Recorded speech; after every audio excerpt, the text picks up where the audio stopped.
नई उद्योग नीति पर सीएम साय का एक बड़ा बयान सामने आया है। सीएम साय ने नई उद्योग नीति को लेकर ऐलान किया है। नई उद्योग नीति को हमने लॉन्च किया है। कम दिनों में 4.5 लाख करोड़ का निवेश प्रस्ताव मिला है। आने वाले समय में इन्वेस्टर्स इन्वेस्ट करेंगे और 4.5 लाख करोड़ का निवेश प्रस्ताव छत्तीसगढ़ के लिए मिल चुका है। नई उद्योग नीति छत्तीसगढ़ सरकार की, नई उद्योग नीति छत्तीसगढ़ सरकार की। और अब इस नई उद्योग नीति को लेकर छत्तीसगढ़ के मुख्यमंत्री विष्णुदेव साय ने बड़ी बात कही है। उन्होंने कहा है कि कम समय में 4.5 लाख करोड़ का निवेश का प्रस्ताव मिला है।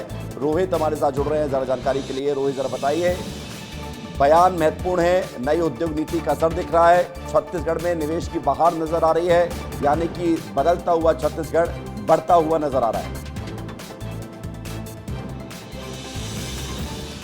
बिल्कुल, देखिए, छत्तीसगढ़ बदल रहा है और छत्तीसगढ़ में ऐसे ऐसे उद्योग विवेक आ रहे हैं जो इससे पहले कभी नहीं आए थे। और उनके आने का फायदा ये होगा कि छत्तीसगढ़ विश्व पटल पर जाएगा। छत्तीसगढ़ में जो सामान बनेगा वो विश्व भर में जाएगा। और उसका एक बेहतरीन एग्जाम्पल है चिप। जो चिप, नैनो चिप जो है वो अब यहाँ तैयार की जाएगी। पिछले दिनों याद होगा कि एक कंपनी को इसको लेकर उद्घाटन में, माफ कीजिएगा, भूमि पूजन में मुख्यमंत्री विष्णुदेव साय पहुंचे थे। और आज भी अगर बात की जाए तो आज एक और कंपनी की घोषणा की गई है कि वो कंपनी भी आ रही, जिसका नाम BEML है। और ये जो है heavy earth moving development manufacturing संयंत्र है। और 100 एकड़ की भूमि पे ये जो है वो पूरा संयंत्र तैयार होने वाला है। इसके अलावा जो इलेक्ट्रॉनिक सेक्टर है, उस इलेक्ट्रॉनिक सेक्टर पे सरकार का विशेष फोकस है, क्योंकि ज़रूरत इलेक्ट्रॉनिक सेक्टर की है। उसके अंतर्गत जो मैन्युफैक्चरिंग होगी उसकी है। तो सरकार इसी को लेकर लगातार आगे बढ़ रही है। और मुख्यमंत्री विष्णुदेव साय ने साफ कहा है कि आने वाले समय पे और इन्वेस्टर मीट होंगे और इन्वेस्टमेंट छत्तीसगढ़ में आएगा। छत्तीसगढ़ के युवाओं को नौकरी मिलेगी। छत्तीसगढ़ की जो सामान है, सामग्री जो छत्तीसगढ़ में तैयार होगी